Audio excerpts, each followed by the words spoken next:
好，民众党认为说柯文哲的抗告被驳回呢，是明明知道北检证据薄弱，屈从上意啊。那另外呢，主要就是那1500万了，这某实地所以就认为说其他都有写什么时候交钱，为什么是某实地你就搞不清楚某实地都不知道啊那吴宗宪说，到底这个是因为800多页，有那么多800多页。891说起诉书还是故事书，因为里面讲了很多八卦了跟那个案情无关的了那另外呢，当时定高基呢，这个民主党是全台人民的集会，因为人很多嘛那除了现场还有线上的人那另外赖清德在中常会呢说，任何人都没有办法介入司法的判决，不能判决不如意就抹杀司法的专业，这赖清德讲的那显然民众党的策略是对的，因为一直针对赖清德嘛。所以后来赖清德逼得他也非要出来讲话不可那民众党就说你赖清德说没有办法干预这个司法，那陈启玉、林炳文、郭哲敏无奈人了那在过年之前呢，这个郭哲敏呢，检察官抗告，但是高院驳回了不要抗告所以呢他就没事了所以就变成说为什么柯文哲要关，那像郭哲敏呢不关到底怎么回事那台湾民意调查是说了到底这个柯文哲到底公不公平司法了？认为说有公平审理的有42.6%，没有公平审理的38.8%那所以这个认为有还多一点，但是认为没有也很多那另外呢，就是说这个林炳文在逃，为什么交保郭哲敏？橘子不回国，为什么要柯文哲？那都有当时有这个嫌疑人在外面呢那为什么有押有不押的？我们看一下。在桌上好几叠厚厚的纸堆得跟小山一样高，这些全是柯文哲相关案件所有卷宗，花了几小时整理出来148卷宗，以及公开的168页起诉书资料，但内容全部都是实质证据吗？其中大约有20页更像在质疑对柯文哲建立的人设。以这一页来说，检方列出贪污犯罪事实，指出威金集团不断向北市府市议员、监察院陈情，而柯文哲对于沈庆金就本案土地容积率的气球了然于心，似乎揣测了柯文哲的内心想法。而这一页明明要讲犯罪事实，却牵扯到他当市长时的宣誓，更拿古希腊哲学家柏拉图的谚语来说明柯文哲无视法令。证据又有多少呢？虽然强调柯文哲亲自收受沈庆金1500万元的汇款，但双方都否认钱在哪也找不到，也说不出什么时间、地点交给知情的徐子瑜，被外界质疑缺乏了一枪毙命的证据。美玉律师。对啊，我觉得就是这个检察官看起来是赢了。其实我觉得真的看司法官个人了，有的法官写判决也很喜欢去引说日本的学者讲什么，德国的讲什么。那这个检察官其实就的确是写了一些他心中的想法，或者他有引述了什么柏拉图的讲法。但是我觉得里面也有一些是实在的嘛。好，我们其实我们上次在谈起诉书的时候，他讲到210万的部分，朱雅虎就明白的说210万的部分，这个政治现金就是从392到560的对价。好，这个过了以后呢，接下来我们就捐了210万，用政治现金的方式。其实我们看嘛，我今天筹组一个政党，我就需要钱嘛，没有人捐钱，我就要掏自己口袋的钱嘛。所以你把钱捐到民众党去，其实就是帮柯文哲省钱嘛。所以如果政治现金本身跟特定的公权力挂上等号，有对价关系的时候，你不能说因为这是政治现金，所以它不构成受贿罪或行贿罪。我觉得这是两回事。但是那1500万的部分，的确某实地这件事情就让大家很质疑，因为某实地表示你不知道什么时候。那显然就是检方第一个沈庆金没有松口，第二个柯文哲没松口，这可能。看起来，如果真的有这件事，就是他们两个人私下见面的时候把钱交给他，除非他们两个其中一个人松口，否则检察官根本没办法判断什么时候发生了这件事情。好，那我觉得其实我想要呼应一下以前议员这个赵议员刚刚讲的事情啊，就是说柯文哲其实以前刚出来的时候讲说我要创造一个新的政治，我对你们承诺我会永远的对你们诚实。好，然后说呢，这个两党的政治现金都乱七八糟。那我们大家有时候看到说，柯文哲反正因为他是一人政党嘛，所以他钱收进来，没有放在政党里面，这也没关系，因为都是为了政党好。但是检察官里面其实很明显的说，他用所谓的肖像权的名义，好，到最后呢，你说有一部分的钱先流到木可公司，其实这就依托了政治现金法正常的使用方式，因为木可公司是他个人的公司，后来又有一部分的钱又变成回到他自己身上去投资股票。这个在一般选举，在台湾其他2党都不会有这样的事情，这个其实我们一般人就没办法接受。好，那更进一步的讲说，好，那其他有很多不知道钱到哪里去了，因为检察官列出了一大堆他的 Excel， 就是如同刚刚议员在讲的 ，Excel 本身一个档案当然不可以是证据，但是如果这个 Excel 的这个表格是当事人制作，而且有详细的前后的记录，它当然可以是证据，它等于用手写的东西是一样的，就账册了。对，它就是个账册嘛，电子的账册。那其他的金额现在去哪里了？黄国昌现在当党主席，这些钱有移交给黄国昌吗？还是他就是柯文哲的钱？如果他移给黄国昌，我们可以承认说，好啊，你有一个小金库，那大家你们民众党偷偷在使用，有违反政治献金法那个再说。可是显然这些钱没有随着移转给黄国昌，或是未来以后也可能不是黄国昌啊，那这就是变成是党主席自己的钱嘛。所以我觉得大家不要觉得说啊，柯文哲拿这些钱都是为了民众党好。那不是跟陈水扁那时候一样吗？陈水扁拿了海角7亿，说都是为了台独建国基金，这不是笑话吗？宇轩，我觉得这个刚刚律师有讲到说，这个柯文哲有拿所谓的政治现金去投资股票，这已经有点是检察官设下的一个这个风向，然后呢还要让大家去误导，就是说当时这个钱这样子进进出出在这个他的账户里面，然后他的账户里面的钱拿来做投资股票，可是你怎么去认定说这笔钱就是所谓的这个授权费拿来的钱来作为投资股票的这个目的？所以这个中间都还有很多要在法院上论证的东西哈。所以我觉得现在这个期间，在检察官起诉的那个起诉书里面，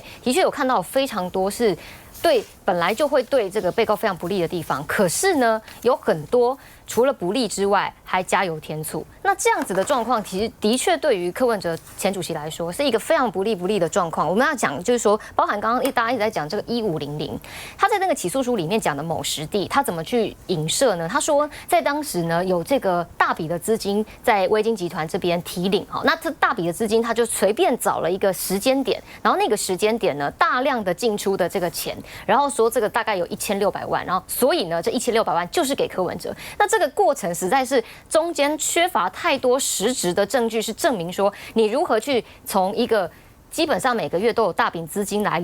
这个流向的一个公司，然后去框一个时间点，然后就说这笔钱是给柯文哲的。所以在这个过程当中，你可以看到他在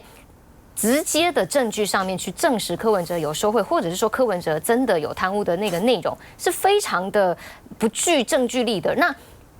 所以才会一直希望说，好像很多供词会变成是他一直必须要去确保的。那这我们就会让我们觉得说，当时就已经给你查4个月了，你查不出了一个很直接可以扣连柯文哲有收贿的证据。那既然都已经押人取供这么久了，4个月后你还是要把柯文哲关在里面。更别说了，这个所谓共犯在逃这个橘子啊，其实在这个起诉书的内容里面，他其实只是政治现金的这个一个被告而已。所以他是不是真的在金华城里面扮演的举足轻重的角色，恐怕是进检给他了太大的一个想象，所以导致现在整个社会氛围好像认为橘子很重要。可是我们对比来说，其实就刚刚讲的，这所谓郭哲敏跟林炳文之间，他们到底是不是也是所谓的共犯在逃？可是是不同的做法呢？我相信社会大众对于现在有很大的不同的这种想法哦，所以回过头来我要讲赖清德总统，他一直说哦不要干预司法哈。我先讲他有语病啊哈，他说这个不要对判决不开心就有什么这样子的想法。柯文哲主席的案子都还没有判决哦，所以他是出现了一个语病。第二个是过去2013年的时候，我们讲过好几次。赖前市长是用他的政治生命来替一个判刑定谳的吴乃仁来做担保，但是他到现在还是没有退出政坛啊。所以你要说这个到底是什么样的一个双标？总统恐怕还是要跟大家交代。赵哥，我可以回复一下，因为我觉得在 A 跳到 B 跳到 C 还是有点太快。过年期间虽然很欢乐，但我觉得这个逻辑跳得有点太远。但是我觉得就事论事啊，因为其实刚刚律师提到这个450万，其实这个就是问题所在啊，就大家不要误会，这就是问题所在。因为柯文哲公司不分啊，这450万对是汇入个人的账户，是分由几笔3笔费用嘛，对不对？是肖像权的方式，由木可公司去汇给柯文哲私人账户，结果后来陈佩琪汇244万给他的儿子，给他去买股票。所以这就是问题所在，这笔钱从头到尾就不应该是在个人的账户啊。那你个人账户后来抽出244万作为股票，当然就会有人质疑说，为什么时间点是这么的巧合？那你现在要去认定说他是不是不该流入个人账户？我当然啊，因为这个授权费是有合约的哦。那无论有没有合约了，这是一个我们现在说的是一个过年不要吵架啦，应该是说，光是政治人物用授权金的方式，把肖像权授权金的方式，把政治现金洗出来，洗到一个自己开设的公司，这个就是不对。然后再去买股票，对，我觉得买股票真的都多余了。对，自己授权自己啊。我那是大水。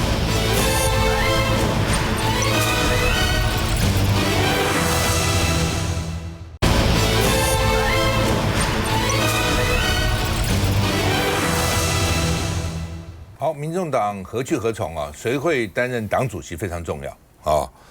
那黄国昌啊，说是跟柯文哲长谈以后，造成他一个关键的决定啊。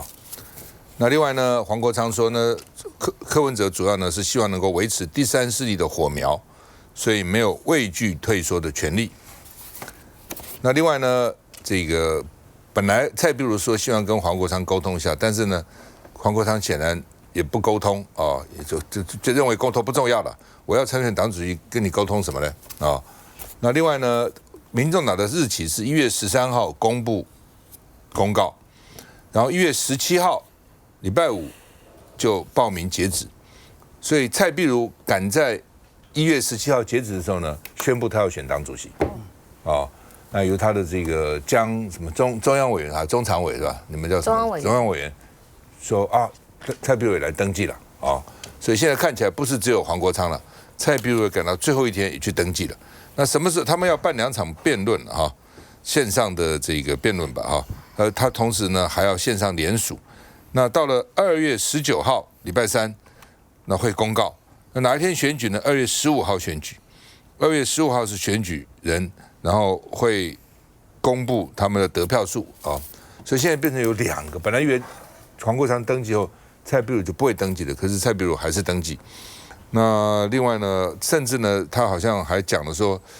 大家在问他是不是黄国昌当选就不回党中央，他要深耕台中，他没有说他回不回党中央，那显然深耕台中在地方就不可能回党中央了嘛啊。那另外呢，这个将来啊，这个民众党因为掌握立院的关键席次，虽然是8席，但是蛮关键的啊，所以党内事务到底要怎么整顿？那未来党主席一方面要关切立法院，一方面呢党里面也蛮重要的啊，党里面的事务要整合好哈。那特别在地方了啊，到底合还是不合？议员选举马上到了，那这个吕锦如台北市党部主委是说呢，地方是竞合还是有合，但是是竞合啊，所以换句话说，有合作有竞争。我们看一下。我们主委哇，怎么后面的人越来越多，全部都涌上来了？不是啊，这个数量我们要走过去，警察朋友会很为难，因为根本没有阻挡的可能性啊！真的啦，赖清德自己不敢出来面对，结果派了警察把整个爱国西路的路口全部都封住了。他大概以为，他大概会担心，我们会带大家去官邸找赖清德，叫赖清德出来。被柯文哲力荐代理主席职位，在定狗地游行时，黄国昌更多次情绪激动哽咽，被党内视为呼声最高人选。但除黄国昌之外，符合参选资格的还包括近期请走基层的前立委蔡壁如。至于立委黄珊珊，则因停权注定无法参选，因此蔡壁如是否有参选意愿，成为当前民众党内唯一悬念。第2届党主席补选时间点就落在2月15日，若要参选，需缴交登记费20万元，且需在24号前获得至少300位连署党员，并在2月8号、14号出席政见发表会。来，院长，这个黄国昌现在看起来势不可挡。在上个学期期末，某私立科大的外文系、英文系考了一题啊，选择题啊，网络上盛传，他说咆哮山庄的作者是谁 ？A. 大仲马 ，B. 小仲马 ，C. Emory Blunt， 4. 黄国昌竟然得到3.5%的支持率。正确答案是 Emory Blunt， 艾米丽·布朗特，跟大仲马、小仲马没关系。但是大家觉得黄国昌就是咆哮山庄的庄主，像不像？像，说声量很大啊，博声量。蔡壁如其实他是创党元老，但是有时候啊，这个势啊不可挡。当然，我希望他们良性竞争了。不过，作为一个旁观者来看，其实黄国昌在这一局当中，他有现任的优势，同时他又有立委，同时那个整个造势场当中声量这么大，又是咆哮山庄的庄主。坦白说，蔡壁如要打这一仗不好打。不过答案就是，如果黄国昌或蔡壁如当选之后，恐怕接下来没有人能够替代柯文哲，他们要进行集体领导，要训练，然后再构筑到一个真正的所谓的强人领导。我只看了一下这个民众党这个接下来还有党内选举哈，真的是很辛苦哈。其实说实在，我相信包括吴育轩、包括民众党的这些人士在内，其实真的是不断的一个政治斗争哈。可能从去年大概4月开始至今了，所以我也希望说过年期间大家可以好好休息，可以暂时把政治放到一边去。但看来这个时辰，看来就是这个年后就要立刻进行这个选举，恐怕是很困难。苏慧理论上讲黄国昌声势是很大的。蔡壁如为什么这时候要挑战的赢吗？我觉得蔡壁如第一个，当然他对民众党一直有一个负担哈，因为他毕竟是创党的党母哈，然后所以他之前就已经表态，他希望回来党中央一起努力。我跟壁如姐也比较熟，跟国昌委员不认识，但我同意刚刚院长说的啦，国昌老师势不可挡，因为他毕竟有柯文哲的正式交棒嘛哈，所以这个民众党当然会尊重这个柯前主席的这个，我不能说遗志啊，怎么说的意志啦哈，然后再加上我认为民众党台北一些市议员的小鸡也会比较倾向于国昌委员，因为2026他们需要一个有声势、有声量的人来带他们。对，我对说，那这样蔡壁如为什么要选？我就说他是对民众党有一个承担嘛，因为他对民众党有感情啊，他认为柯文哲之外，对民众党最有感情、最了解的人就是他了。然后他被排挤到外这件事情，对他心里来说一直有一个不平衡。他资历好几倍对，好几倍的资历。好吧，育轩，为什么你没有想到蔡壁如会出来吗？其实壁如委员、壁如顾问，其实他一直都这个对党有很多的付出啊。其实我们也都有看到，那包含他在上一次的立委选举里面也拿下很好的成绩。不过就是说，在这个跟未来的方向上、跟路线上，的确现在会出现一个新的磨合、新的气象。那我觉得党的这个民主程序，因为这个当然我身为发言人不能偏向谁所以呢，我觉得还是良性竞争。我也很同意大家，就是说在这个选举的过程当中，大家就良性竞争。那但是呢，千万不要因为竞争而出现了在内部之间的分歧然后沟通上面的不良，或甚至呢让党分裂了。因为呢，其实我觉得还是这样，因为在柯文哲前主席当时交保出来之后，他其实跟我们的谆教诲，就是希望说不要因为他的司法案件变成影响到第三势力的发展。所以我们还是希望新的党主席能够带领第三势力。有多少党员有权利去投票？目前来说应该是2万以上。看起来黄委员是比较好的选择啦，因为他有声量，也有论述能力。那其实我觉得民众党下一个问题可能是说2年条款怎么办？好，因为这么有论述能力，看起来对。那他如果下来，我们要看时代力量的前车之鉴嘛。当最有论述能力的人离开党主席的位置以后，那这个离开立委的位置以后，你如何维持政党的声量？我觉得很困难。咆哮山庄。对了，就是说这个没有在山庄里面。不，你现在问题是2年啊，如果说你不执行，在等的人也会抗议啊。在等的人想说下来这是我了，那我要当立委啊，我会比你差吗？